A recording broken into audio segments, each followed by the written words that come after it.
एक गुप्त ऑपरेशन जो आधी रात को शुरू हुआ, जिसने ईरान की धरती पर हलचल मचा दी। नाम था ऑपरेशन मिडनाइट हैमर। इसका मकसद था ईरान के सबसे संवेदनशील परमाणु ठिकाने को ध्वस्त कर देना। अब आपको हम दिखाएंगे इस हाई क्लास मिलिट्री मिशन के पीछे की प्लानिंग और अंजाम तक इस मिशन को पहुंचाने की इनसाइड स्टोरी क्या है। देखिए रिपोर्ट में।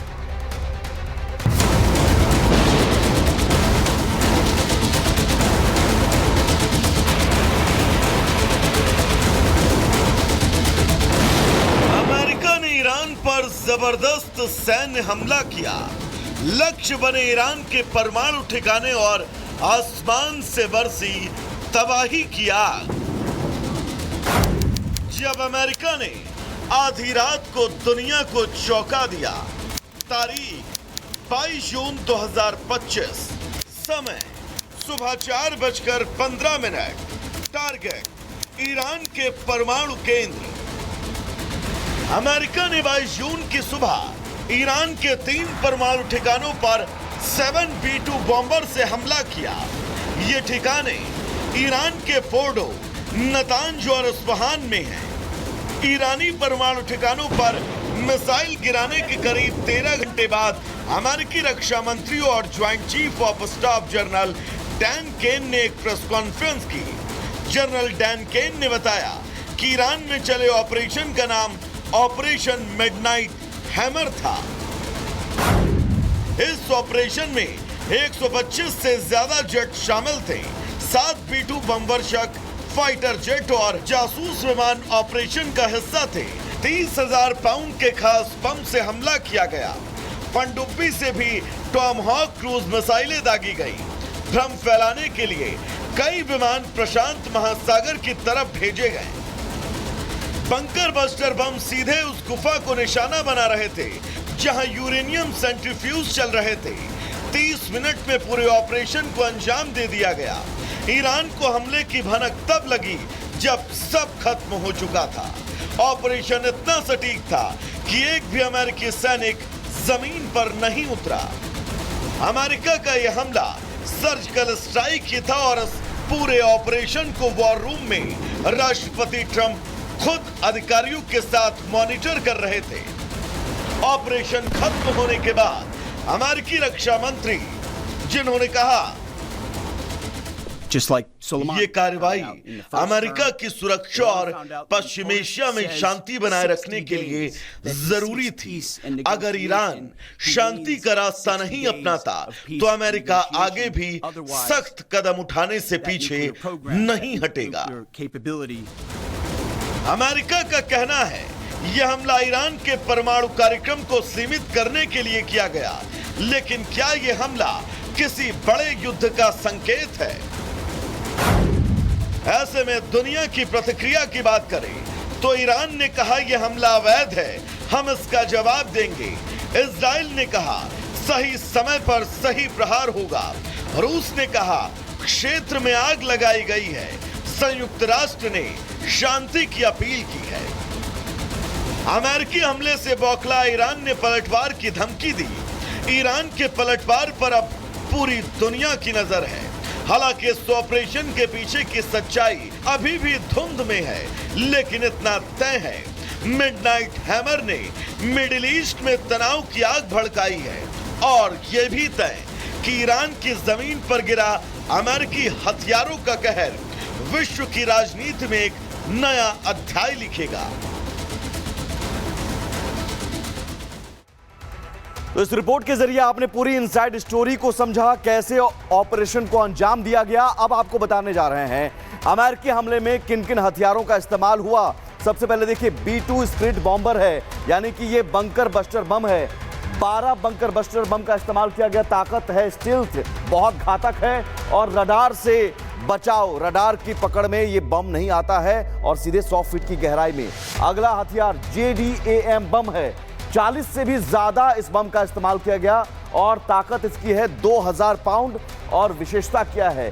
GPS गाइडेड है, सटीकता बहुत है और सटीक निशाना लगता है।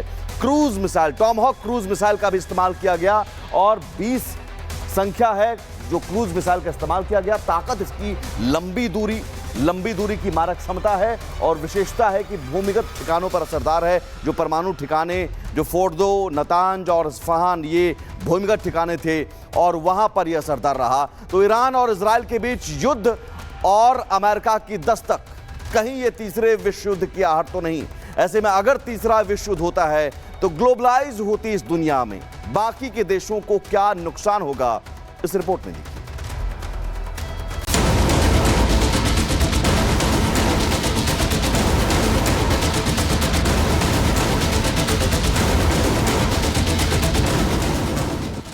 क्या दुनिया तीसरे विश्व युद्ध के मुहाने पर खड़ी है?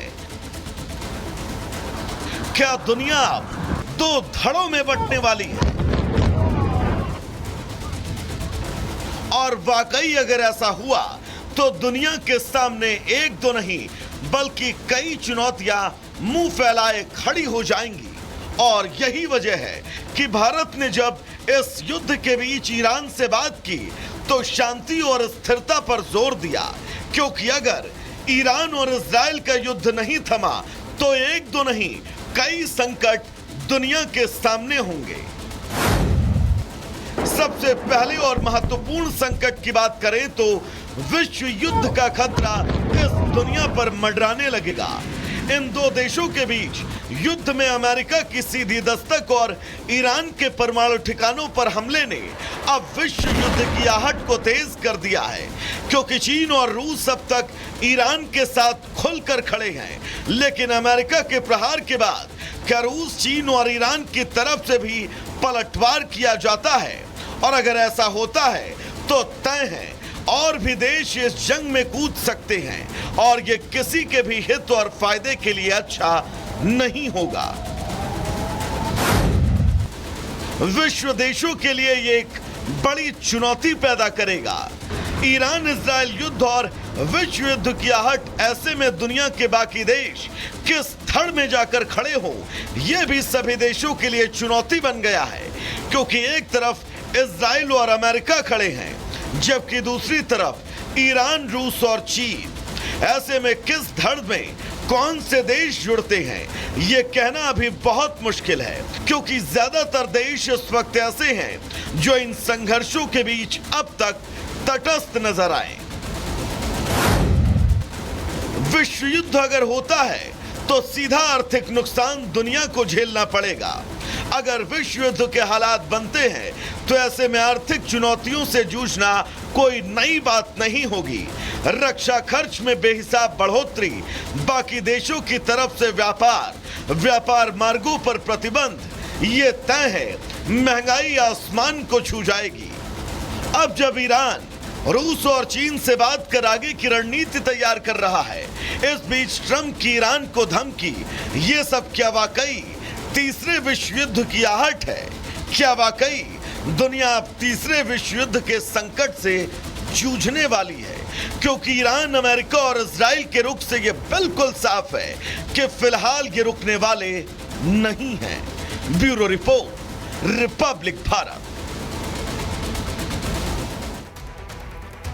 मिडिल ईस्ट में छिड़ी जंग पूरी दुनिया को प्रभावित करने लगी है। कई देश हैं जो ईरान से हमदर्दी दिखा रहे हैं, तो कई ऐसे देश भी हैं जो अमेरिका के पाले में खड़े हुए दिखाई दे रहे हैं।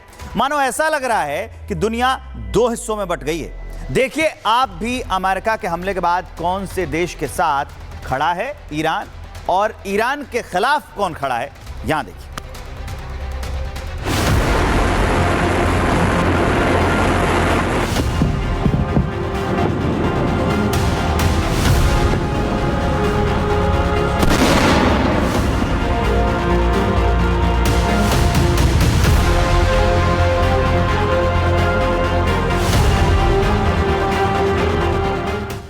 जून को जब ईरान इजराइल युद्ध की शुरुआत हुई तब शायद ही किसी ने सोचा होगा कि युद्ध इतना विध्वंसक रूप ले लेगा। दुनिया का रुख अब बदल चुका है। इजराइल ने ईरान पर हमला किया, जिसके बाद ईरान ने भी जोरदार पलटवार किया और कई हमले इजराइल पर कर दिए। लेकिन अब अमेरिका की सीधी एंट्री के बाद और ईरान के 3 परमाणु प्रतिष्ठानों पर हमले के बाद दुनिया अब 2 धड़ों में बटी हुई दिखाई दे रही है। दुनिया भर से अमेरिका के हमले के बाद प्रतिक्रियाओं का दौर शुरू हो चुका है। कई देश हैं जो ईरान से हमदर्दी दिखा रहे हैं, तो कई ऐसे भी हैं जो अमेरिका के पाले में खड़े दिखाई दे रहे हैं। मिडिल ईस्ट में छिड़ी ये जंग पूरी दुनिया को प्रभावित करने लगी है। लोग खुलकर स्टैंड ले रहे हैं। चीन और रूस जैसे शक्तिशाली देश अब ईरान के साथ खड़े हो गए हैं। रूस में पूर्व में रहे कई नेताओं ने ये तक कह दिया कि दुनिया के कई ऐसे देश हैं जो खुद अपना परमाणु हथियार ईरान को दे सकते हैं। ट्रंप पर भी रूस की तरफ से हमला बोला गया। कहा गया कि ट्रंप शांति कायम करने वाले नहीं, बल्कि युद्ध की आग को और भड़काने वाले राष्ट्रपति हैं। वहीं उधर ब्रिटेन ने अमेरिका के ईरान पर किए गए हमले का समर्थन किया। उधर अमेरिकी हमले से पहले ही हूती विद्रोहियों ने यह ऐलान कर दिया था कि अगर अमेरिका ने हमला किया तो वो लाल सागर में अमेरिका के जहाजों को निशाना बनाएंगे। अब नजर हूती विद्रोहियों पर भी है।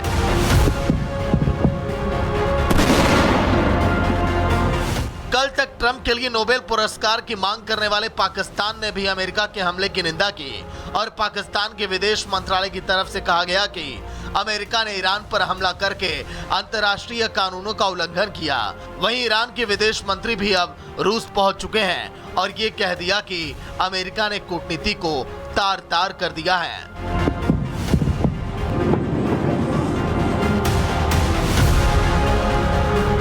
हमेशा दुनिया में शांति का संदेश देने वाला भारत आज भी यही चाहता है कि मिडिल ईस्ट में छिड़ी ये जंग शांत हो जाए। यही वजह है कि युद्ध के बीच भारत के पीएम ने भी ईरान के राष्ट्रपति से बात की। कहा कि युद्ध के माहौल में थोड़ा संयम बरतें और शांति की तरफ कदम बढ़ाएं। सऊदी अरब सहित कई मुस्लिम देशों ने इस जंग को लेकर चिंता जताई है और कहा कि ईरान के परमाणु ठिकानों पर हमला चिंताजनक है। हालांकि सऊदी अरब ने सभी पक्षों से शांति बरतने की अपील की। वहीं जापान ने भी इस युद्ध पर चिंता व्यक्त की और कहा कि हम भी अपने नागरिकों के हालात पर समीक्षा कर रहे हैं।